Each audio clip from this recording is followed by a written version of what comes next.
the qualities that a saint has, everybody has. It doesn't, like we think of as, again, it's that idea, oh, a saint is out there, they're a special, chosen by God, special person, and I'm just like a common, ordinary person.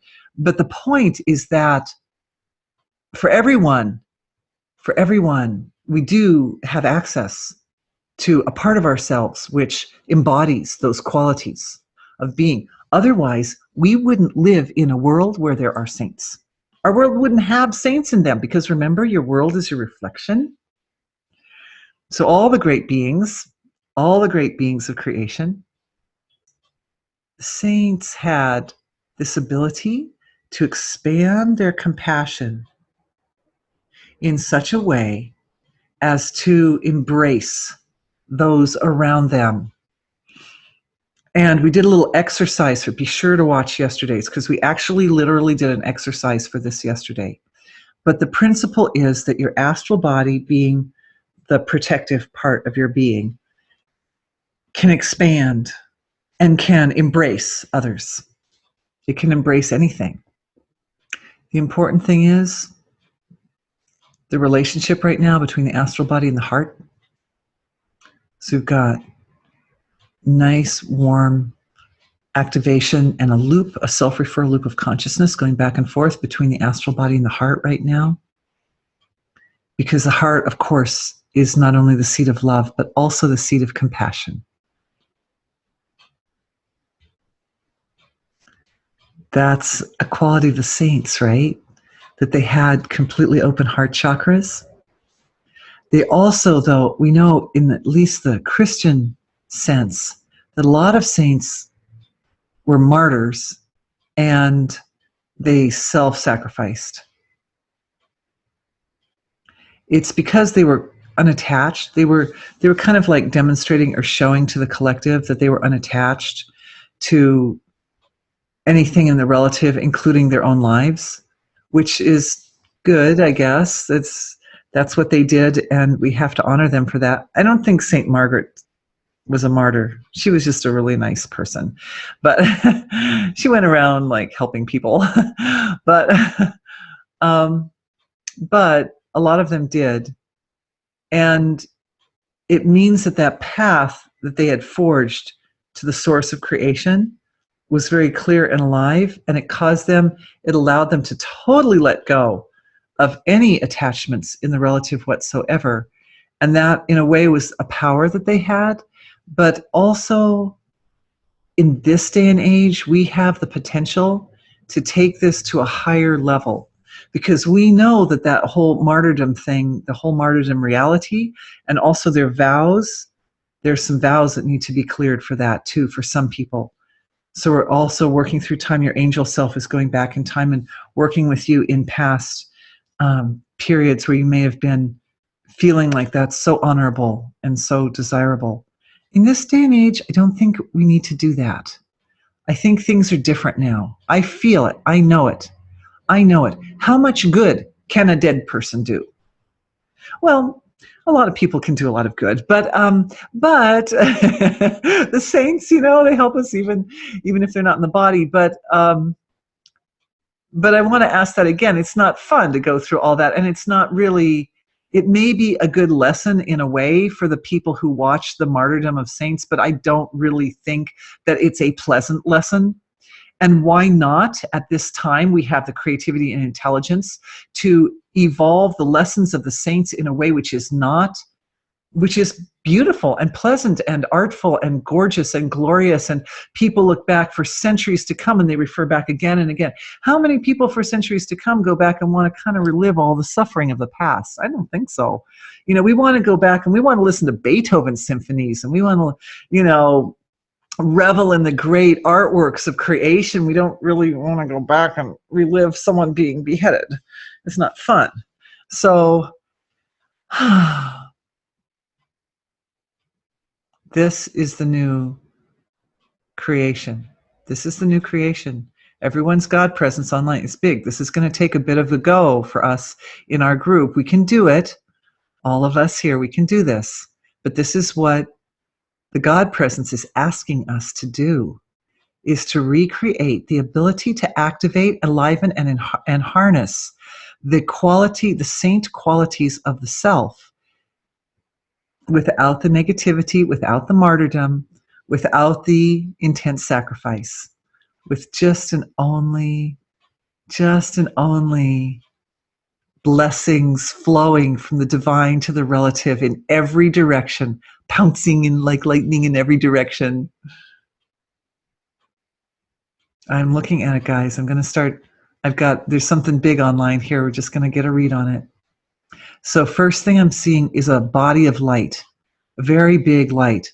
Remember we were talking about the photons and how they have zero mass, so they can be really close to they can go to the speed of light. So this body of light is our bodies of light. It's a light body, just like the angel has a light body, but the angel body is like slightly more dense than the saint body. It's a form of light of the self. He is, I'm talking about it like it's one, but it is each of us, in each of us. In each, it is, no, it isn't. It is us. It is as a collective. It is the level of yourself where you exist as a collective of all. Collective of humanity.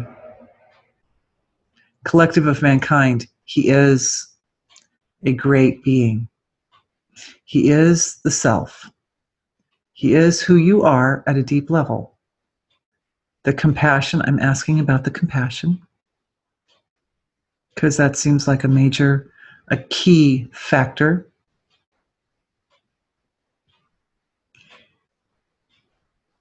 The existence of this aspect of yourself is creating modifications in the physiology. The acknowledgement of the existence of this part of yourself, the recognition of it, is creating changes in the physiology down to the quantum level of the physiology. Lots of extremely beautiful releases of distress, despair, grief and sadness of the ancestors.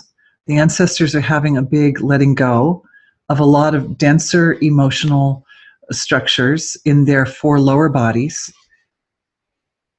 But at the quantum level, subcellular 1 and 2, subatomic 1 and 2, up through the atomic and the molecular.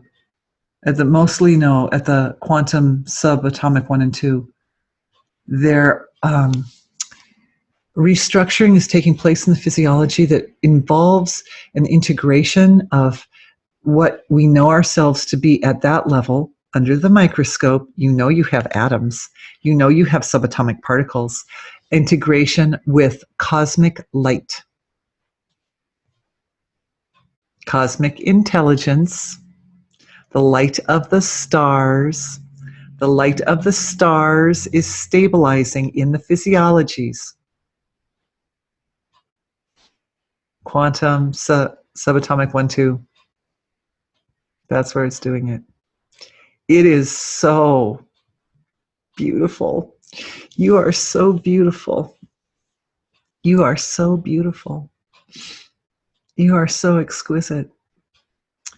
And it's part of me would love to just sit here and just soak in your beauty and your exquisiteness, but we want to keep things, I could just sit here quietly now for the next 30 minutes just soaking in that. But no worries, it's present now. Is it stable? Mother of the universe is saying it's stable. Can it be extended to past life physiologies? Can it be extended to ancestors? Many ancestors are already receiving, recognition from my great-great-great-great-grandmother. Nice, she's receiving. She's like, oh yeah, I'm right there with you. Oh, I have other great-grandmothers too. We all have others. We share a lot of ancestors in common. If those of us who are of European descent, if you just do the math, just doing the math alone, we all have a common ancestor back in the mid-1400s. We don't know who that person was, but that person should get that, right? Then everybody of European descent today And if we can go into other levels to other areas, the Asian lines and the African lines and all the beautiful peoples of the earth, the First Nations people of the earth. See, a lot of us in America have a little bit of First Nations blood mixed in there too. So the ancestors going back many generations are enjoying this awakening and activation.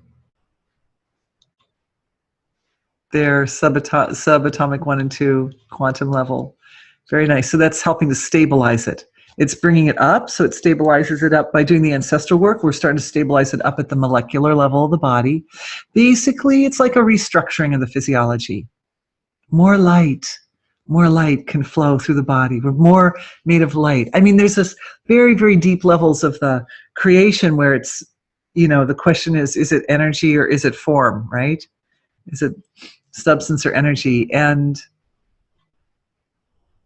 the restructuring there, it doesn't necessarily change the way you look that much, but it changes the underlying pattern of the structure so that it's more a body of pure energy rather than a dense, meaty sort of body.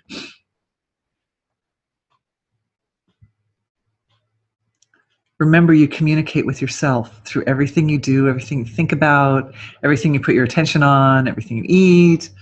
We're communicating, self-communicating. So what's happening now is an alignment of the inner compass for everyone. And those of you who have been in some of my previous webinars, we tend to touch on this at least once during every webinar. It's important because the path forward from the present moment can be generally aligned with your full potential, or can be very kind of finely honed to your full potential. And we want that finely honed condition because that will allow decisions, ideas, thoughts, the direction that your attention wants to flow, to be taking you in a more efficient and profound and powerful way to your goal, which is total union with divine being. Nice for everyone. Again, I'm seeing more adjustments. It's interesting in this group. Yesterday we were seeing a lot of adjustments in the upper areas of the physiology. In this group, third chakra, we started in the third chakra. I'm also seeing first and second chakras, even earth chakras getting involved here. Some nice alignments in that area. I think a lot of individuals carry fear and even shame, embarrassment, remorse, that kind of sometimes in the lower areas of the physiology. So again, it's a cultural thing to a certain degree, and that needs to shift so that we can draw upon the divine qualities, which are also earthy qualities. We want to bring together the divine and the earthy, and that's part of redefining the self so that we can interface with the relative field, with the material level of creation in a way that's very enriching. It's very, very beautiful. And also, I was going to say earthy, rich, kind of yummy, sort of aesthetically luscious frequencies, energy frequencies, the potential of the lower part of the torso, the whole reproductive area, the belly, all that area has this potential to be really, the energies can apply in a way very creative, very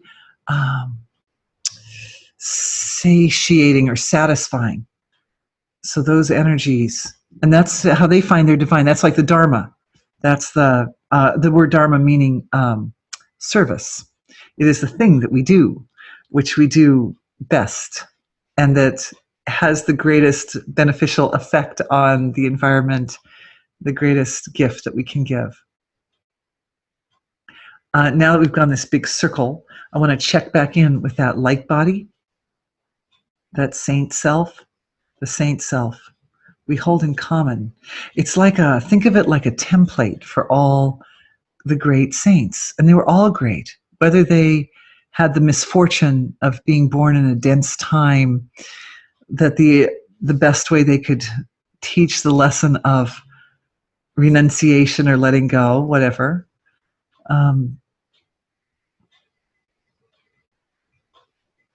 Going back to the saint self and seeing how it's integrated now in the body.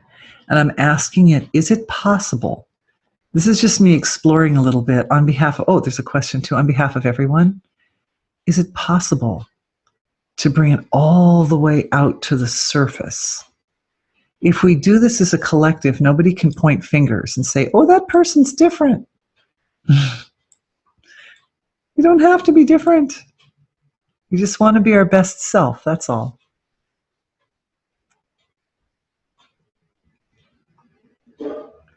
Okay, so I'm just watching that flow as it's integrating up through the emotional and mental levels.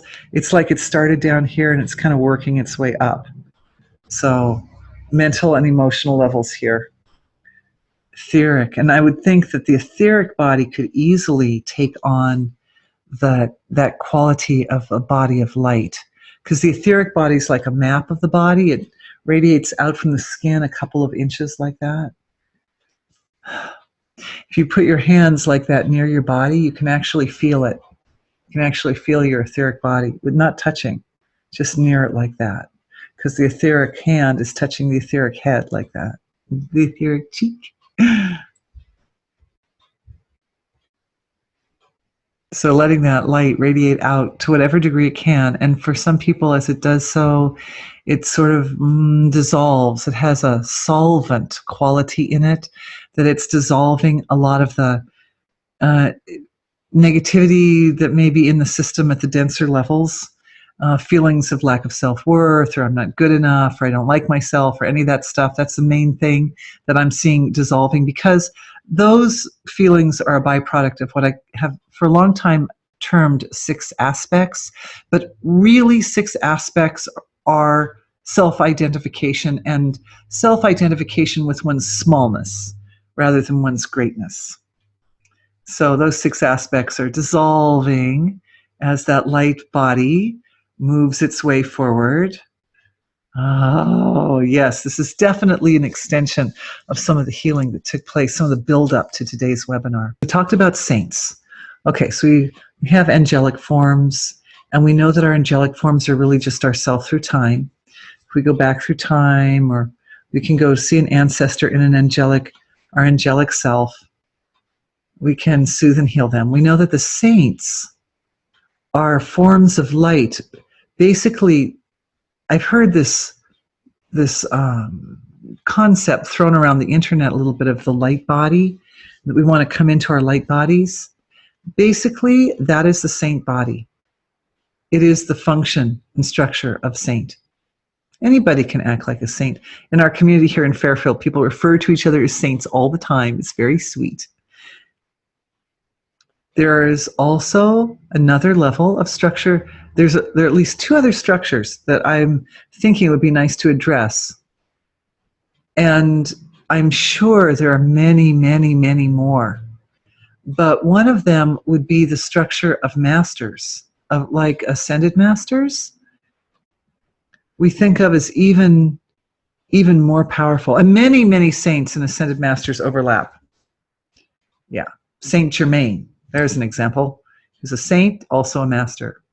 So I'm asking, because the intelligence and the spiritual power of this group is so vast and so great, I'm asking into it, what's the difference then between a saint and a master? Oh, the difference between a saint and a master is the ability to self-protect. Also, ascended master forms, evidently, this is what I'm getting right now, don't tend to manifest. They're much more etheric in their manifestation, so that ascended masters are more like Babaji, who can sort of come into physical form and can go out of physical form really fluidly, where a lot of saints like Saint Francis, Indian saints, a lot of Indian saints, they're in the body or they're not in the body, but they're not able to manipulate the material level of creation as well as the ascended masters. So this is also, if we can conceive of it, it means that we own it at that level. At some level of our being, we own that thing because we can conceive of it. That also brings me back to another point. It's important to always be looking at both sides of the coin. If we go to the news and there's something crummy in the news, does that mean that that's also us? Does that mean that we own that too? Whenever the crummy stuff comes up, it means that there's something that is hurting in the being that needs to be addressed. We can take all the immense changes taking place with the Middle East and the impact of the Middle East on Europe right now. What happened was it wasn't good for a really, really, really, really long time. Like centuries, things have not been that good over there. Things have not been good. And it's been sitting, festering, and unhappy and not okay for a really long time. And I have to say, it's a little, as an American, it's slightly embarrassing, the role that America has played in that whole picture over there. But it is what it is. We're all involved. This is a world function taking place. Perhaps the fact that we started to move in and want to explore in the area of ascended masters has given rise to the power of this group wanting to look at that, because it's a big deal. So what's happened is we were thinking, oh, well, it was fine until recently, when things like the last 25 years, all of a sudden terrorism is such a big thing. Well, no, actually, it wasn't fine even before, and it was just hidden. And the manifestation of these terrorism structures are responsible for bringing something that was a problem out to the surface where it can be addressed. Are we really going to take on terrorism? Guys, really we're going to do this? We can do what we can do. We will do what we can do. No, it's not that I doubt. Let it be. May so be it. If our group, our powerful, small but mighty little group of awake in consciousness can take that on. So what we do is, the master part of the self. That means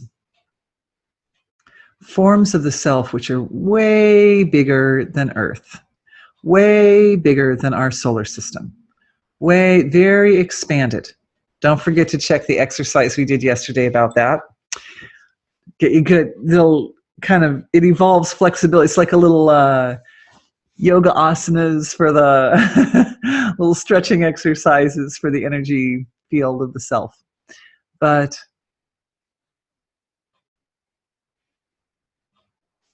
completely coordinated. I'd say this master level of the being, it sits very much at the gap, and it has, just like we think of the saints as having a really deep, intimate, personal connection with the divine that's never lost and ever accessible for the sake of bringing forth whatever good that they wanted to bring to the world.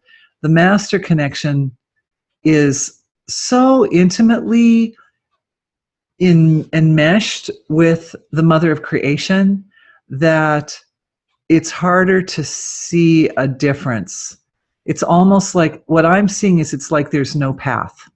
There's no path anymore. It's not, the saints maybe had a path to God or a channel to the divine, but that was well forged. But with the masters, it's like I'm looking at the junction between where do they end and where does the mother of creation begin, and I'm not, it looks all integrated to me. It looks really integrated. So can we activate that point of integration with everybody in the group? We're not going to go fight terrorism till we're sure that we're quite solid. Thank you. Thank you. There are templates. There's also an intimacy system in the body at the causal celestial level, which comes into play here. And that's how the masters can have that feeling of such intimacy with the being of all.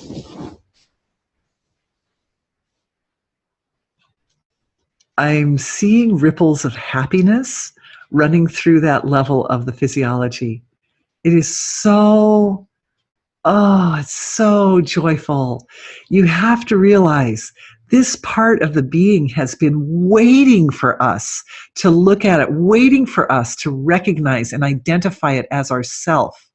It has been just sitting, doing everything from a very kind of silent inner level to support to that moment, this moment, when we as souls living in our physiologies, as spirits living this material world, can go in and can actually touch or kiss or embrace that part of ourself, which is at that lovely junction between what we think of as the master level of creation and the God of all creation. And the bliss started rolling when I asked about the possibility of integrating archetypal templates.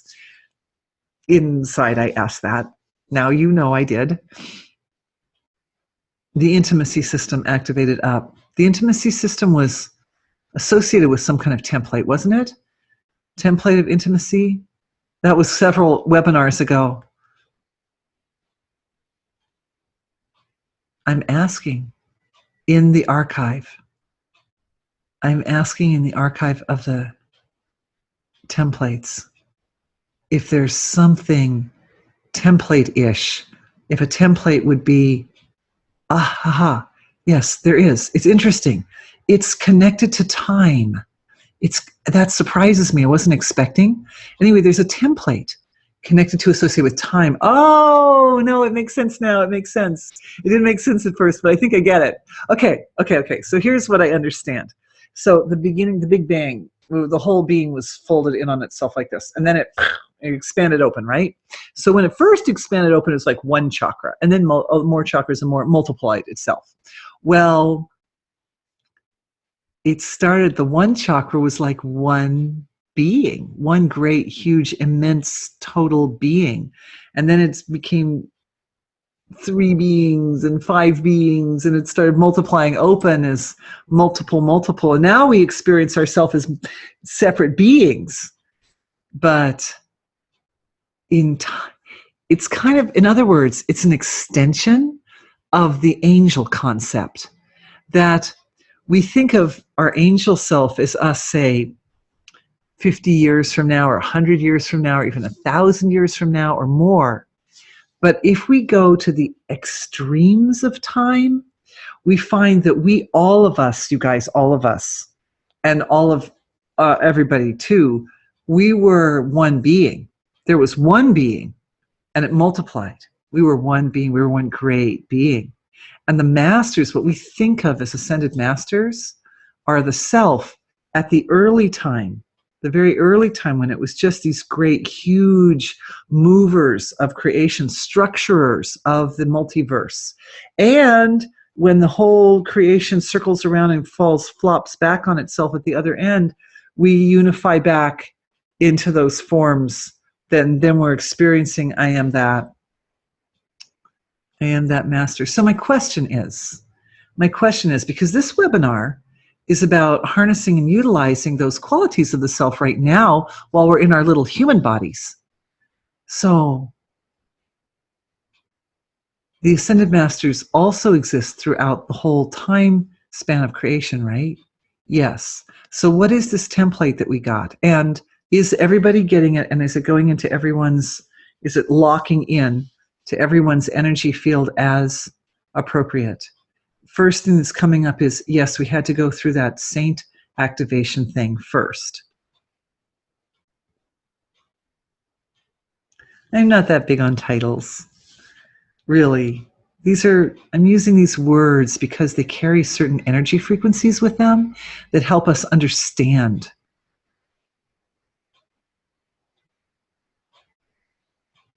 I'm just looking, guys. I'm looking at this time template. It's an abstract thing. She is Mother of the Universe, is the responsible for the cycles of time. She is saying that there is a location in the multiverse where the role of the Ascended Masters is a little different from what it is in this one, or the role of that aspect of ourself is a little different from the way it is in this one. And that I'm asking if this cycle of time can be, it wants to flip over. I need to hold the silence, guys. It wants to flip. I'm feeling a lot of love and sweetness as it's flipping. Big activations of compassion and empathy. Big activations. The resonance of the... Remember we talked about rooms and how you have to be in the right spot. You know, if you're in a spot that supports, well, we're shifting over collectively. We are shifting. You guys are doing it. Your God presences are doing it. Very powerful. We're shifting over to a new location. This location is marked by tremendously higher, sweet frequencies of energy that are more love and compassion and so forth. Right. What I'm seeing is people's celestial and causal level of their body being draped in compassion. Draped in compassion. It is so huge. Oh, the world really needs this. We don't even have to really talk about the terrorism per se, do we? Because we know what else would be the antidote to all that. Draped in compassion. This is the change in how we identify the self.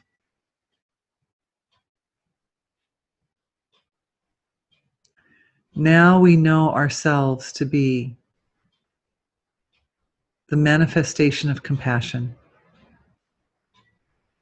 It's structuring, everybody. It's just structuring. It's becoming, it's the self becoming the embodiment of compassion, the body of compassion. We have a body of light. We have a body of compassion. It's so beautiful. It's so beautiful. Now the energy is rising up from inside. I'm feeling this nice, big bursting forth of God energy coming up through the collective of our group. And a big wave is coming forward to recognize and address. And what it's doing is we're holding the compassion side, like our collective is holding the compassion, but it's coming forth like a really pure, piercing white light, like just piercingly bright, purest of pure quality of white light quality, which is moving through the being of all of us and everybody watching, everyone who will watch, also family members, ancestors also, and it's showering into the areas where the destruction is, the deepest point of the areas where the destruction is, the place where people are most suffering. And it's piercing light into that area. And we have to hold the compassion part of it because it's very important that we are embodiment of compassion at this time, because that light is so powerful. It's so, like, it doesn't leave anything untouched, that it's only our compassion and our humanity that allows the transformation to take place in a way which is most supportive of life.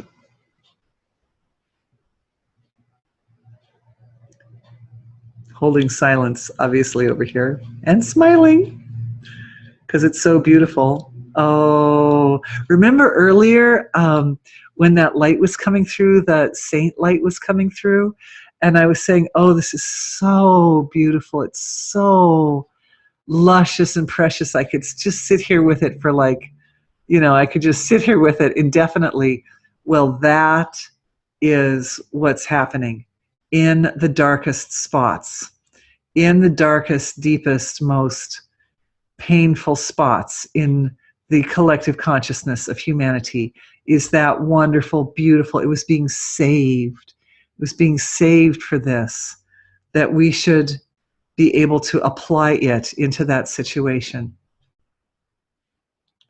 Little did I know, you guys, little did we know. I didn't know when we started that this is where we were going to go with this. As usual, it's like a quest into some area of creation, that new areas all the time.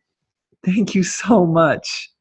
Thank you, everyone, for being on this journey with me. What an amazing trip. What an amazing path we took through this.